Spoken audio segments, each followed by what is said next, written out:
correspondiente al martes de la semana en curso, martes 6 de agosto del año 2024. En este espacio, y también en Platica con Ángel en su parte editorial, he tratado en varias ocasiones el tema de la propensión a mentir compulsiva, incluso rayando casi en la insania, en la locura de parte del bulto. Y en las últimas semanas he extendido este juicio a la anticientífica también. Quizá las motivaciones para mentir de una manera tan burda como lo hacen sean diferentes. En el caso del bulto, bueno, un gobierno ya en las últimas, que ya está por terminar, y con todo el desastre que ha generado y que heredará a la anticientífica, pues él se ve obligado a seguir manteniendo ese ritmo de mentir. Miente incluso sin necesidad, ¿no? Pero ya es algo inherente a esta gobernación, la mentira. Y me decía un amigo, mira Ángel, si supiere mentir el bulto, López Obrador, bueno, dice uno, pues la adorna, pero es tan incapaz, tan burdo, que lo único que hace es exhibir su limitadísima capacidad intelectual. Pero dejemos al bulto, él ya se va. ¿Por qué entonces la que presume de ser científica miente de esa manera?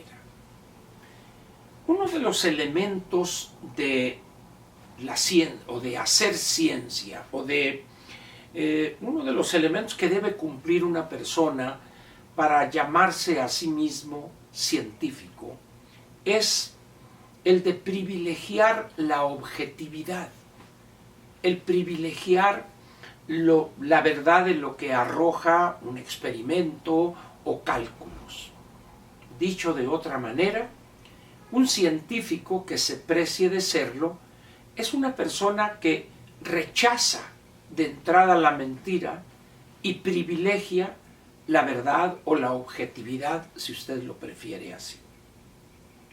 Sin embargo, uno de los elementos que prueba o que demuestra que la anticientífica no es ni de lejos científica es esa propensión a mentir, y exhibe también, al igual que el bulto, una incapacidad peligrosa en quien va a gobernar este país en unas cuantas semanas, que ni siquiera tiene la habilidad mínima para poder intentar siquiera hacer pasar sus mentiras por verdades.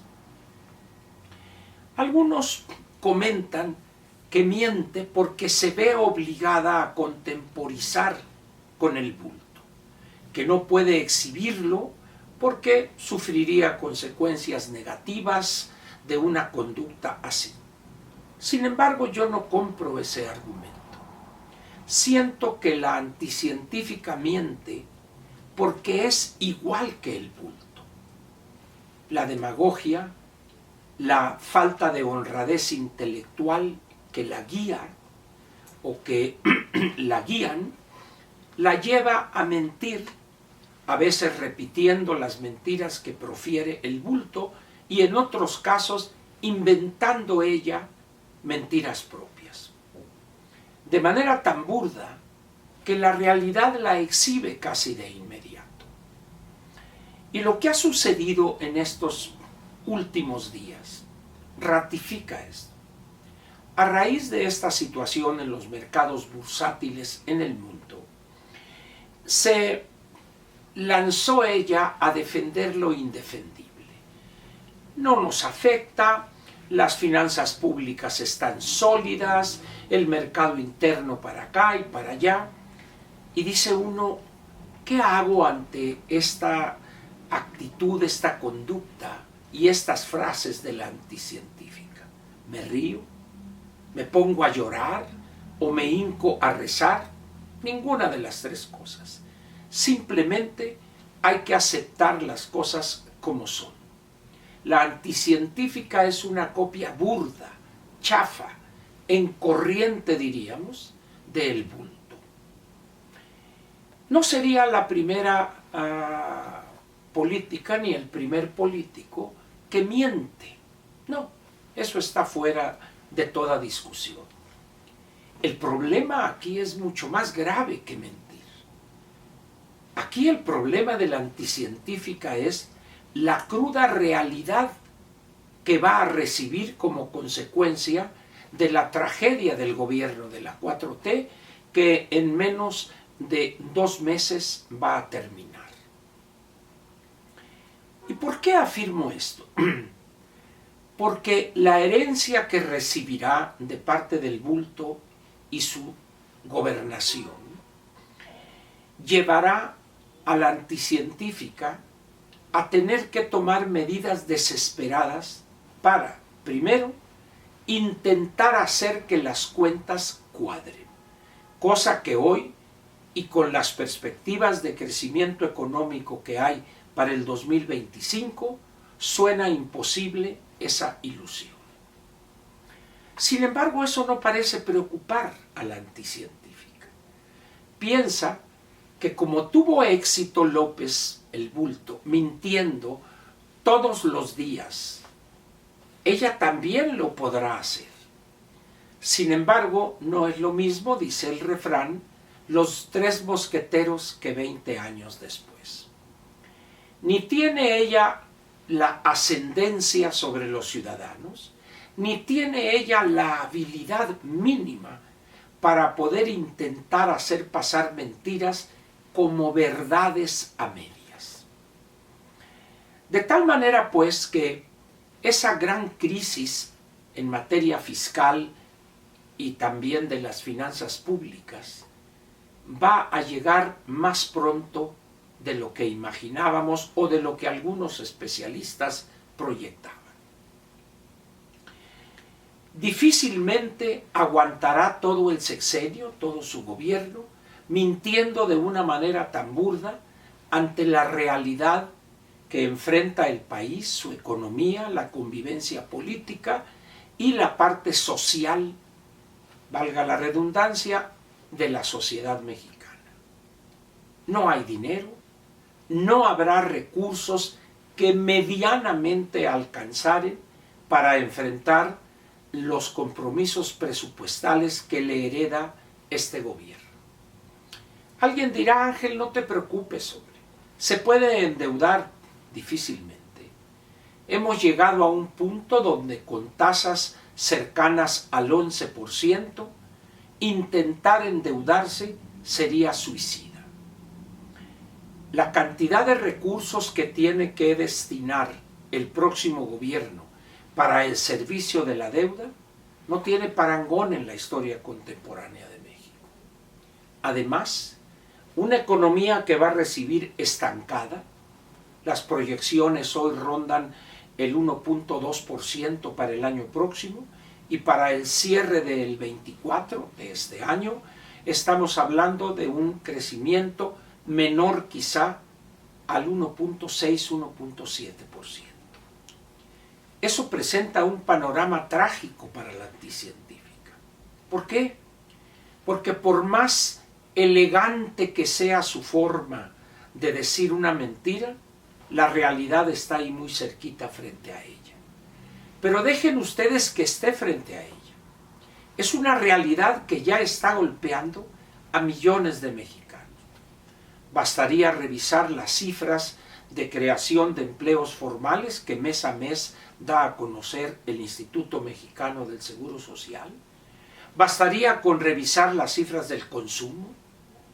Bastaría con revisar los montos destinados a la inversión pública en infraestructura, por ejemplo. Bastaría con revisar el crecimiento de los homicidios dolosos y desaparecidos, y así podríamos seguirnos. Es decir, llegará el momento en que la realidad será el gran obstáculo para que la anticientífica pudiera seguir mintiendo.